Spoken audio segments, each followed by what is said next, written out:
naman tayo muli, usapin na naman patungkol sa automatic transmission. Kasi po maraming nagtanong sa akin na napakamahal pala magpagawa ng automatic transmission at talagang hindi biro. At ang tanong nila, paano po daw maingat at ma-prevent ng kanilang automatic transmission ay hindi kaagad ay masira. So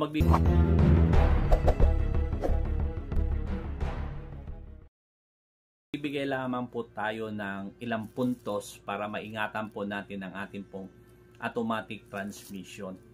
Ito yung kaibigan muli na si Mr. Pads. So na-topic nga po natin yung nakalipas patungkol po sa ating pong automatic transmission na may tatlo pong klase. So ito po yung pag-iingat po ng ating pong automatic transmission. Tulad ng sinabi ko, kailangan alam po natin kung anong klase po yung ating automatic transmission. Ito ba ay conventional o ito po ba ay yung CVT? So para maingatan po natin guys, pagdating po sa tamang PMS o tamang kilometers po, kinakailangan po natin magpalit ng ating pong automatic transmission kasama po ang filter.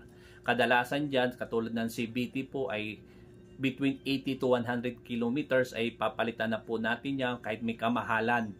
Pero kung agahan mo naman ay mas maganda. Pati filter po ay papalitan po natin ng ating pong CVT. CVT, wag na wag po tayong magkamali na ating pong ilagay ay ETF. Dahil ang iyong automatic transmission ay masisira. Kapag iba po ang fluid po na ating pong mailagay, ito ay magkakaroon ng problema sa ating automatic transmission. Mararamdaman po natin ang kanyang pong kaldag, mararamdaman po natin yung silent shifting, at mararamdaman po natin yung iba-iba pa pong uri ng kanyang pong trouble na dumating sa iyo pong sasakyan. Kaya maging aware po tayo para maingatan po natin ang ating pong transmission. Pangalawa po yung ating po naman tinatawag na ETF, di ba?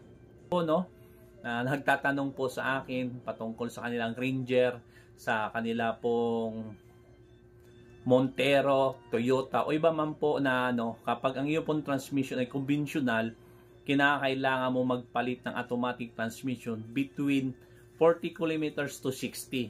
So kailangan po natin magpalit para po ang ating pong automatic transmission ay palagi pong sariwa. Yun po yung una po nating gagawin. Pangalawa po, lagi rin po natin chichikin yung level ng ating automatic transmission.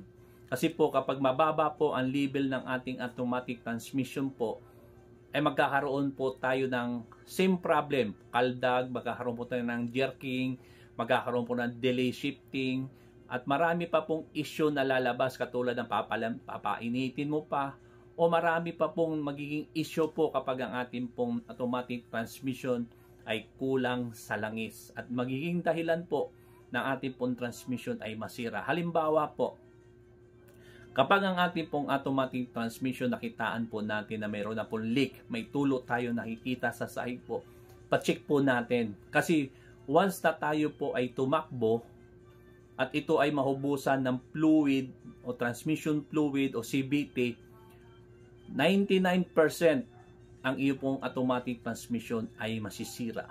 Masusunog ang clutch at marami pa pong pwede na maging dahilan at maging dahilan ng rebuild ng iyo pong automatic transmission dahil nga po nahubusan po siya ng fluid. At mararamdaman mo wala kang reverse at wala ka ring atras. Kahit lagyan mo ito ng fluid, so kadalasan talaga nito ay nare-rebuild. Kaya iwasan natin na tayo ay mahubusan ng langis po o ETF sa ating pong transmission para hindi humantong sa malaking at maingatan natin ang ating pong transmission. Pangatlo po, lalo na po kapag tag-ulan, marami po sa atin na mga owner ng sasakyan ay hindi nila alam na ang kanilang automatic transmission ay mayroon pong breather. Kaya pag lumulusong po tayo doon sa baha, minsan po yung breather po natin ay pinapasukan ng tubig. Kahit konti lang po yan at katagalan po, nagkakaroon po yung kalawang ang ating pong clutch. At magiging dahilan po yan ng pag-i-stack up ng ating mga solenoid o doon po sa ating pong valve body Dahil nga po ang tubig pong ito ay hindi po kayang tuyuin ng EPF. Siya po ay manatiling tubig sa loob ng iyong transmission. So kapag makakita po tayo ng baha, wag na wag po tayo basa-basan lulusong, lalo na po pag alam po natin lampaslong ang tubig ng baha. Kaya so ingat po tayo para ang ating pong automatic transmission o ating CVT ay maiwasan sa madaling pagkasira. So mayroon pa po yung tinatawag po natin na pabigla-bigla po tayo ng cambio po ng ating pong transmission. So kapag tayo po magcambio guys at nakalagay sa parking, pag-apak natin ng preno, so saka lamang po tayo maglalagay sa reverse, neutral at drive. At kung tayo naman po ay maglalagay po sa parking galing sa drive, siguraduhin po natin na tayo po ay full stop. Dahil nga po, kapag hindi po tayo maging full stop, ay mayroon pong mga gear na pwede pong masira sa loob ng ating transmission. At kung tayo naman po mag-drive, siguraduhin din po natin na galing tayo sa parking at nakapreno po tayo ng husto bago po natin ilagay sa drive. Wag na wag po natin laruin ang ating pong automatic transmission katulad ng ginagawa ng iba na habang nakaapak sila at nakadrive, binubumba nila yung kanila pong gasolinador na para bang pang racing. So wag na wag po natin gagawin yan dahil marami pong maging cause ng problema ng ating sasakyan katulad ng forward clutch, katulad ng mga sa ating loob ng torque converter, marami magiging problema. So ang mapapayo ko po, kung ako po yung tatanungin, ang mapapayo ko po sa inyo pong automatic transmission, pagdating po ng tamang kilometers, magpalit na po tayo ng transmission fluid, magpalit na po tayo ng filter. At siguraduhin natin na ang langis na ilalagay natin ay para sa kanya, para hindi magkaroon ng malaking problema ang ating pong automatic transmission. At ipagawa po lang natin to sa mga qualified na automatic transmission na meron po silang knowledge, para po tayo ay mabigyan ng advice. Dahil po alam naman po natin kapag nilalaro po natin yung ating pong gas pedal po ay pwede rin po masira ang ating pong transmission support at engine support, magkakaroon po ng vibration po sa ating pong sasakyan. At higit sa lahat, kapag ang ating pong transmission ay wala tayong makitang, ngayon po marami po sa mga automatic transmission ay wala pong dipstick.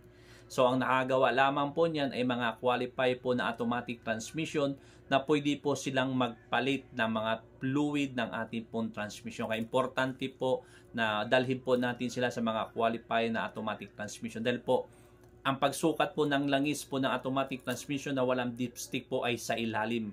At siyempre mahalaga po yan na pagpalit po natin ng fluid ng ating transmission kasama ang filter, tinatanggal po natin yung oil pan. Ang oil pan yung kadalasan po ay mayroong magnet.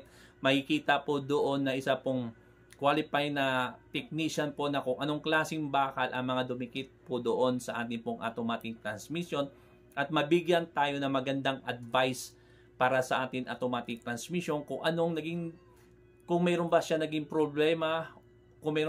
problema o ano pa man. Kaya sabihin natin sa tamang oras, tamang kilometer para mapalitan at ma-prevent ang pag-asira ng ating automatic transmission. So kung nakarating ka na guys dito sa pinakadulo ng aking video, huwag mong kalimutan mag-follow, like, and share ang mga video nito at sabayan mo na rin ng comment. So maraming salamat. Muli ang inyong kaibigan na si Mr. Pads.